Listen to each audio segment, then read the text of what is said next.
Hey guys, RTT back here for that video, guys. Today I want to give my opinions of the Galaxy Z Flip 5 after 24 hours of using it. And I'll be honest with you, I think I fell in love with this device. And I didn't think I was going to. If you've been watching this channel for any length of time, you know I am not a fan of the Galaxy Z Flip series. For the most part, I don't think it's a scam, but I think it's a little bit of a gimmick that eventually wears off over time. Like, oh, cool, look, you can flip a phone all the way up and close it. You know, it's one of those things where for the first 24, 48 hours, yeah, you might have fun doing it. And that was kind of me when I first got the Galaxy Z Flip 3. I was like, wow, this phone's actually really cool because I can, flip it open and flip it closed. And that was that. But then the Z Flip 5 is different because it actually has a usable outside display, and that changes the ball game completely. And what I mean by that is no longer is it just like, okay, well, I have to flip it open every single time I actually want to use the inside display. I can't use the outside display for anything. I have to use the inside display. That's not the case on the Galaxy Z Flip 5. This outside display, and I'm going to tell you right now, I'm going to have videos on the screen, it's actually heavily usable. With the fact that you can, let me go ahead and try to focus this here fast. The fact that you can actually have different applications that are very usable and you can, there we go, that you can actually use on a daily basis with this outside display. I actually use this outside display, which is crazy to say because I did not think it would be that usable. I mean, for example, here is Amazon.com. Let me focus there. Amazon.com, and yes, you can go through it. You can search things. You can shop. You can, buy things without opening up the phone at all. Now, is it perfect? No, it's a very small outside display, but it's something, and it's there, and you can actually do things with it.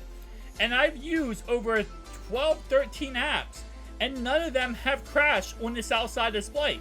It's almost like, in a way, they were optimized for this outside display. It actually works out pretty dang well. Even the applications that require you to do prompts like click on certain buttons, they work perfectly fine without any hassle at all on this outside display. You can even play video games on this outside display, which I did not think was going to be a thing, by the way. I knew you could do it, and there was a chance that you were going to be able to do it, like, efficiently. But it actually, surprisingly enough, and let me turn off the volume here. Sorry, guys. Turn off the volume of this game. But yeah, it's actually very usable on this outside display. Touches work perfectly. You can play the game. You can do anything. So it's almost like this outside display, well, yes, it's not the Galaxy Z Fold 5's outside display that actually, once I unlock this, let me see, is it going to actually, okay.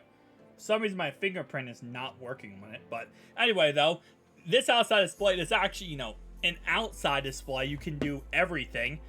This is very much not limited at all. It's a very good outside display. And I gotta give Samsung a lot of credit for that because I did not expect, I think a lot of people did not expect, for them to go to this point with the Galaxy Z Flip 5. This is at a point where I would say if I had to choose between these two devices, right, and only one of these two devices, I might actually just go with this device. And that's saying a lot because I absolutely love this device more than anything.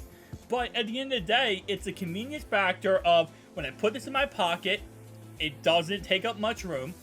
I just feel like it's a little bit like more durable in a way than the Z Fold 5. And it's probably because Z Fold 5 has a bigger inside display. So when I'm using it, I'm more like, okay, let me be careful. Let me be safe. Let me not be, too hard on it. Well, with this inside display, I kind of feel like I'm just like, Like, I don't know. It's a weird feeling. It feels like, okay, I feel like I'm not going to damage it by using it.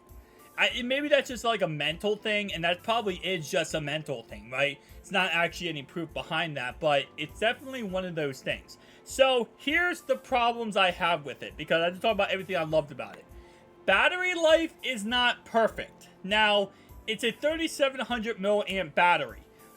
You don't expect that to be, you know, outside of this world, just the best battery life you ever seen on a cell phone, right? And I understand that. So I'm not really, you know, too like, oh my gosh, this battery life sucks. But it's definitely noticeable. It's not as bad as the Galaxy Z Flip 3 or Z Flip 4, where you were getting like 6 to 8 hours of battery life. If I'm using this phone all day long, I can get a day out of this battery.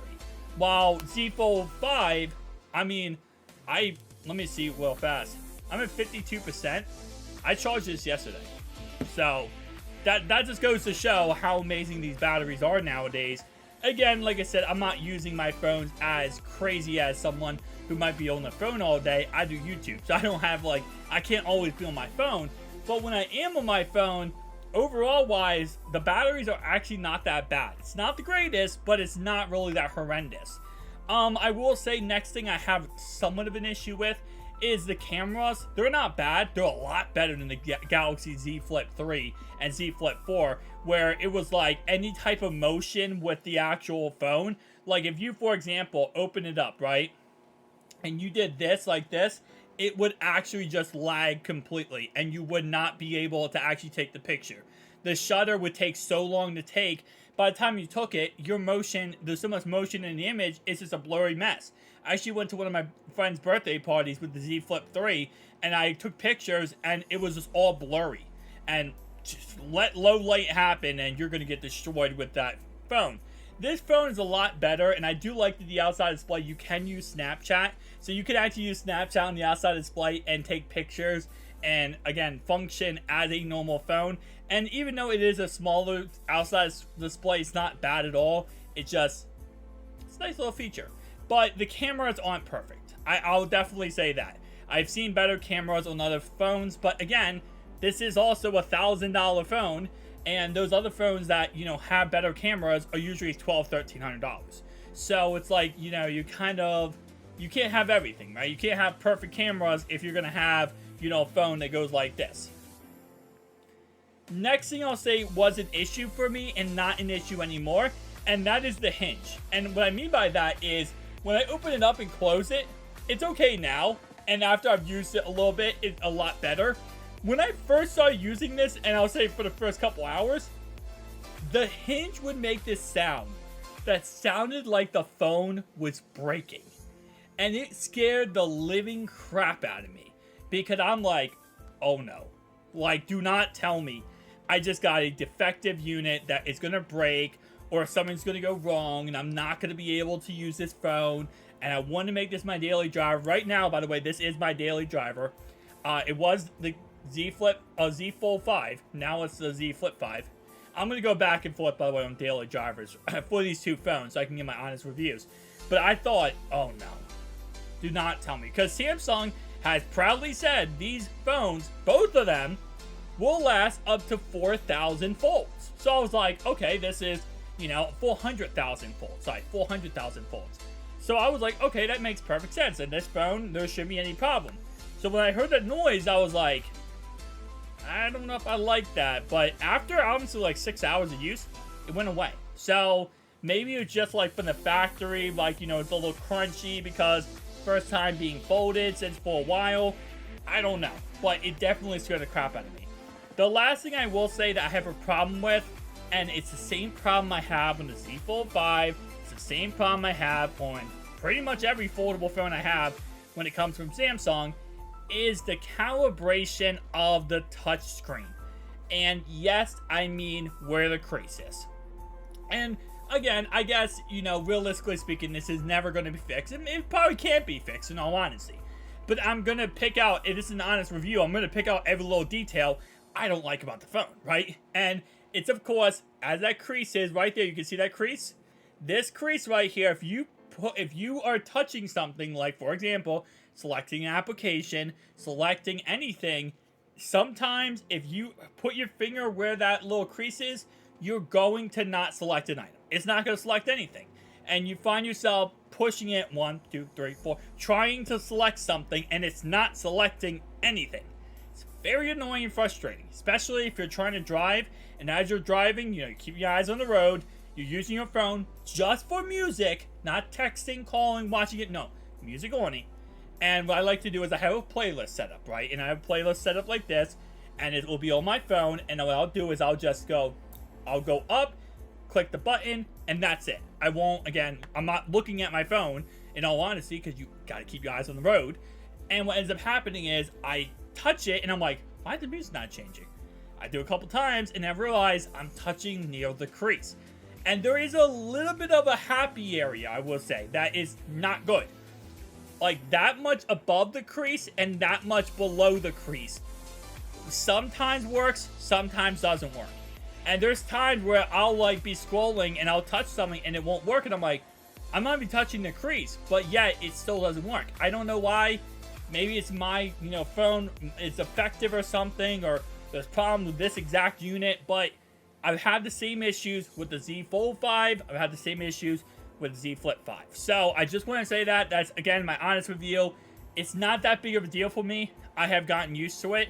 And using Z Fold devices, I've gotten used to it too. It's not like, at this point, it's just kind of like oh yeah, it happens. But like, that is definitely something.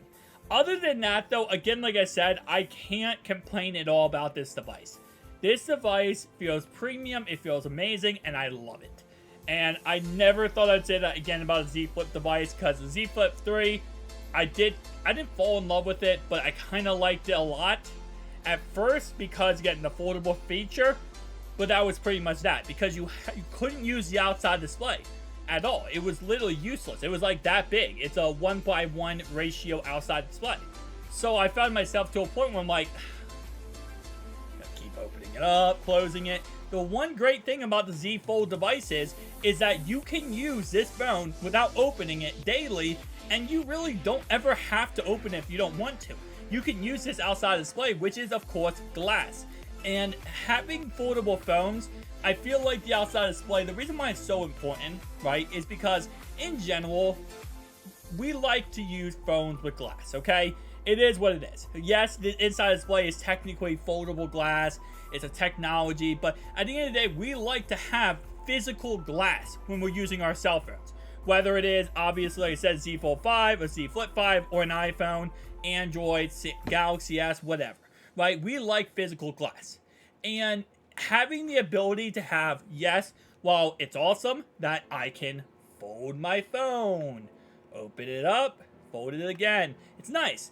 But it's also nice that I have the ability at any time to say, you know what, today I'm not going to use foldable glass.